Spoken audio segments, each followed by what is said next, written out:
In what way is Mitt Romney like an Etch A Sketch? Is there a concern that the pressure from Santorum and Gingrich might force the governor to tack so far to the right it would hurt him with moderate voters in the general election?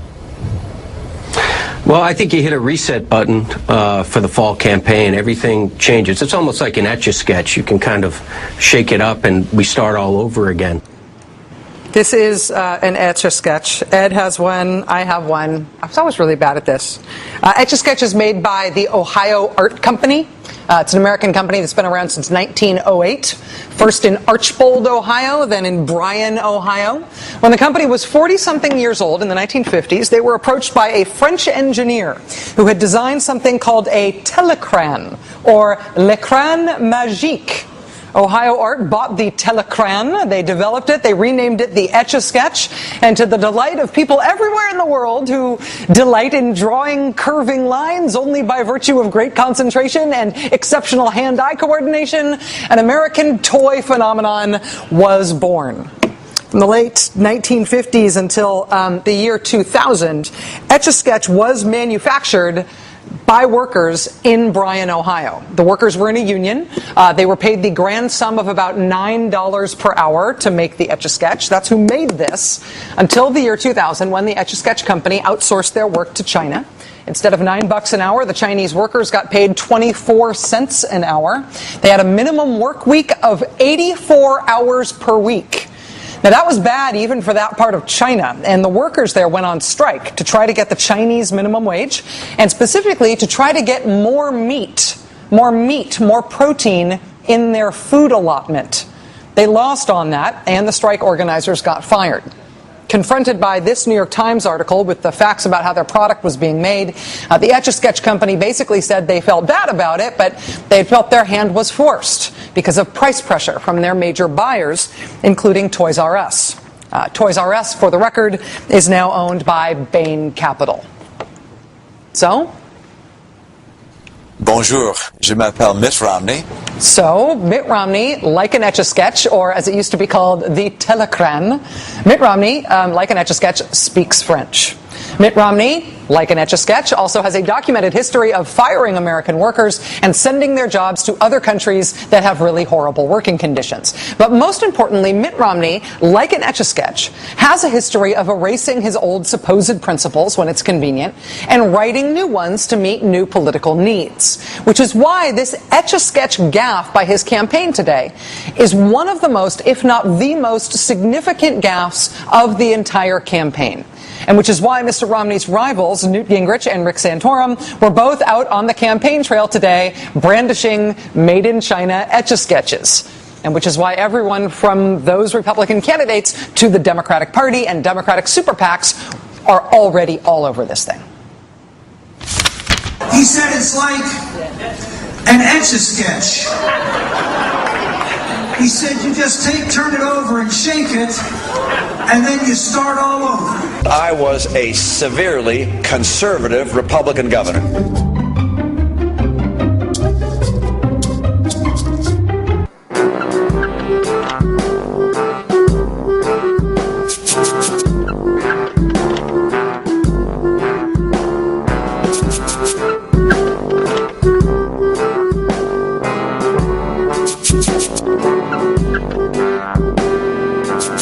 You have to stand for something that lasts longer than this. People aren't stupid. The Mitt Romney is an Etch A Sketch claim made by his campaign today. The claim that the far right, remember the question he was asked here. It's the claim that the far right positions Mr. Romney has taken in the primary can easily just be erased and forgotten and replaced with whatever they need to be replaced with for the general election. That is important in this campaign. I'm not a person who jumps on the gaffe of the moment, but I feel like this is sort of a watershed thing. That is exactly the criticism that Mr. Romney's Republican rivals have thrown against him since he has been running for president. And I mean, it's not just this year. They made this same claim in 2008 when he disavowed so many of his previous positions to run as a 2008 model year conservative. And they have made it this year as he's disavowed even those 2008 positions to run as a 2012 model year conservative. John Huntsman made the accusation early on this year when he called Mr. Romney a perfectly lubricated weather vane. Remember that? I mean, the Etch A Sketch thing today makes exactly the same point, without the awkwardness of a lubricant reference, and with the added bonus that the Romney campaign itself admitted it this time. You hit a reset button for the fall campaign, everything changes. It's almost like an Etch A Sketch. You can kind of shake it up and we start all over again. Is this admission by the Romney campaign enough to make Mr. Romney lose the Republican primary to one of these other guys? Honestly, probably not. I mean, it is possible. It is possible, never say never, but the smart money still says no. Mr. Romney has about half the delegates he needs in order to win the nomination, and frankly, and more importantly, he's got the wherewithal to get the rest of the delegates he needs, mostly because these other three guys really, obviously, do not have the wherewithal to get those delegates for themselves. And because of that, the Etch A Sketch moment today is maybe more important as a general election matter than it is in the primary. It may be too late to upend Mr. Romney's prospects of winning the Republican nomination, particularly against the kind of competition he's got. But how can someone with this reputation win the general election? Because in the general election, it's not just a question of whether you are making yourself seem marginally more or less conservative than you might really be in order to please the primary voters of each particular state, one at a time, one after the other. In the general election, it is different. In the general election, you don't have to be any one ideological thing in order to win over the country. But you have to not be a liar. Here's how else Mitt Romney is like an Etch A Sketch. It's not just speaking French. It is not just outsourcing jobs to China. It is not just fudging his conservatism. It's fudging everything, all the time. And this is hard to talk about in the day-to-day news context because there are such low expectations for politicians being truthful and because the word lie is both underused and overused to the point where everybody's a little tetchy about it. But the degree to which Mr. Romney lies all the time about all sorts of stuff and doesn't care when he gets caught is maybe the single most notable thing about his campaign. It started in his very first speech, his kickoff announcement speech this year. He lied. When he took office, the economy was in recession, and he made it worse. That's a lie. That is a lie. Mr. Romney claims, others say, the response from... No, that's a lie. The economy started getting better almost immediately after President Obama's Recovery Act became law. His first policies to deal with the economy, right? But Mitt Romney still says this all the time. He did not cause this recession, but he made it worse. He didn't create the recession, but he made it worse and longer. When he took office, the economy was in recession, and he made it worse.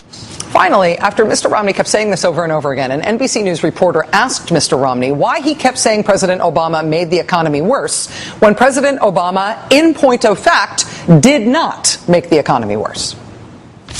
How can you continue to say that things are worse when they really aren't worse? I didn't say that things are worse. Yeah, you did. Mr. Romney lied about the economic record of the country, and then when pressed, he lied about his lie. Mr. Romney also lies easily about himself. Here he is, for example, at a recent debate lying about his professional background and why he quit after one term as Massachusetts governor. That would be about me. I was trying to help get the state in as best shape as I possibly could. Left the world of politics, went back into business. Left the world of politics? That is a lie.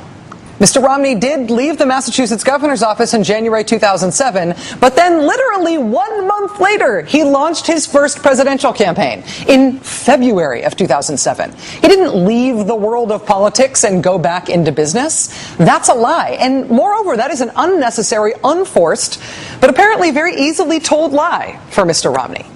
And speaking of Mr. Romney's one term in Massachusetts, here's what he told an Ohio audience recently about taking his Massachusetts-based health care policy national.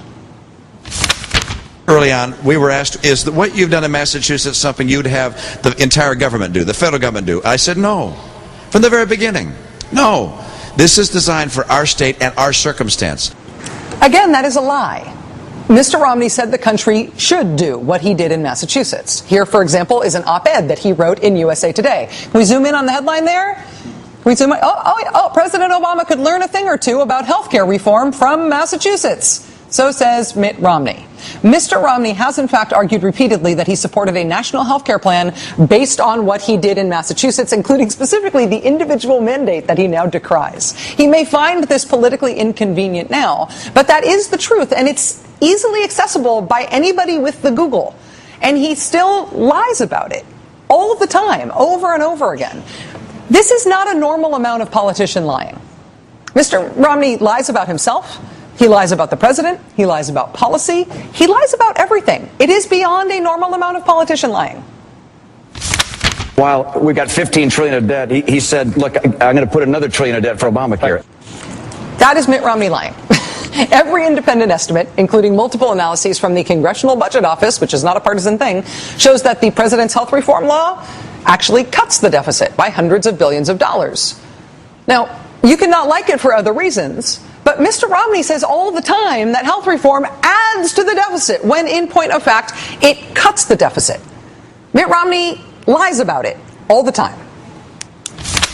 He said he'd cut the deficit in half. He's doubled it. He's doubled it. Yeah, no. Unless Mr. Romney has forgotten what double means, again, he is lying. When President Obama took office, the deficit was about $1.3 trillion.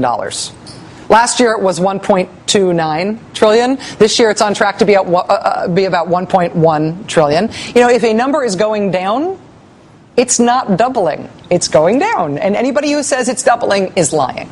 Mr. Romney, you said President Obama cut Medicare benefits. That's a lie. You said the administration raised corporate tax rates. That's a lie. You said President Obama has not signed any trade deals, which would be news to officials in South Korea and Colombia and Panama, with whom the president has signed trade deals. You said Americans are the only people on earth who put our hand over our heart during the playing of the national anthem. That is not only a lie, it's absurd, and it's weird you would even say it. What do you do with a candidate for president who lies about even the stupid stuff? I can't trust him to tell the truth about what he advocates. You said of Mitt Romney, somebody who will lie to you to get to be president will lie to you when they are president. I have to ask you, are you calling Mitt Romney a liar? Yes. You're calling Mitt Romney a liar? Well, you seem shocked by it. Yes. If a man's dishonest to obtain a job, he'll be dishonest on the job. It's one thing to look at a candidate's rivals and say, they're calling him a liar. That's one thing we call each other in politics now. But I sort of feel like these guys meant for us to be taking it seriously. For those who follow the 2012 race closely, and perhaps even not so closely, there are two broad narratives surrounding Mitt Romney. First, he is an out-of-touch elitist who got rich by laying off American workers. Second, he is a world-class flip-flopper who's radically changed his entire political persona several times. In both those cases, he is an Etch A Sketch guy, right? But the shake everything up and invent your own reality side of him has an even more serious implication. He lies all the time, really easily. He says things that are not true with unnerving frequency, arguably more than any modern candidate for major office, and there are a lot of creeps among them. Some dishonesty in national American politics is frankly routine. It's too bad, but that's true. Romney-style dishonesty is a sight to behold. It's different. He's bending the curve. No matter what your political stripes, Americans deserve better in a campaign this important. There are enormous differences between the two major political parties, and the voters will have a clear choice between the parties' competing visions and policies for 2012. There's no reason that the whole country can't, in this next election, have a great debate about our collective future. But that only happens when there are candidates representing the parties who respect Americans enough to be honest with us. And at least for now, the man who is most likely to win the Republican presidential nomination really seems unwilling to do so and untroubled by it. He seems to think he can get away with routine, almost casual dishonesty, in part because the rest of us calling somebody a liar either feels cheap or it feels somehow beneath the level of a presidential campaign. Frankly, it ought to be beneath the level of a presidential campaign. But what is more radically inappropriate on a systemic, institutional level for us as Americans is that a man who may well take the oath of office in 10 months is choosing to get to that podium on a foundation of utterly unashamed, unprecedented deceit.